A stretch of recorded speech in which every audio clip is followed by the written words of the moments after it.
walk me through the situation with Jim Knowles. And please feel free to include any petty comments or grudges. We're that really you're holding. hoping to go viral with this. So whatever you can throw in to get that out there, we'd love that. Yeah. No, I'm probably not going to get into all the details of it all. But when he was here, one of the things that I said to him was we were looking for someone who's a head coach of the defense, and he did that. And he did a great job for 3 years, and he's from Pennsylvania and all those types of things, and so happy, that he's at a place that he wants to be, and we're thankful for what he did for us. But probably not going to dive into all the details of all the conversation. Well, we got a lot of Coors Light here. They're going to couple in you. Going to need a few more of those. Maybe Pumpkin Ryan Day. You can channel Pumpkin Ryan Day, and we can hear kind of a little bit more on that. Now, I know that us looking on the outside in, there was always something made up about, Larry Johnson's been here a very long time. Obviously, he has a big history with that college that I hear over at Pennsylvania. Jim Knowles may know something about now.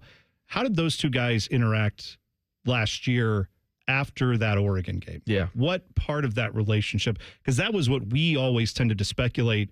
Was there a change there? Did something happen different with that dynamic? The defense looked totally different to us on the outside in after kind of that part of the season. Did you notice that internally that there was a big change there? So, there's been a lot.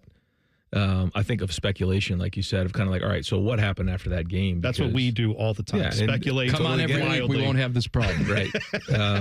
The first thing I would say, and you can ask Larry, Jim, or anybody who was in that room, there was never any issue between Larry and Jim. Never. I thought they both were very professional, got along well, worked together well. And if you grab either of those guys, they would say the same thing. But when we got out of that game, I mean, the bottom line was what happened in that game was we didn't get aligned fast enough. We didn't. Our nickel, Jordan Hancock, was asked to chase, Tez around. He was not getting lined up quick enough. And, to make a long story short, one of the big changes that we made was we were not going to go chase, the slot receiver into the boundary. We had to get up quick, get the play in fast. There's certain times where, you want to kind of see what the formation is, and you hold the format, you hold the call. We weren't getting lined up. That's the bottom line. And we didn't execute very well. There were other things schematically that we did tweak a little bit here and there. But Jim was awesome. I mean, he was accountable, but there was real conversation about things we needed to change. But I think from then on, we got our cleats in the dirt and we played. We challenged more.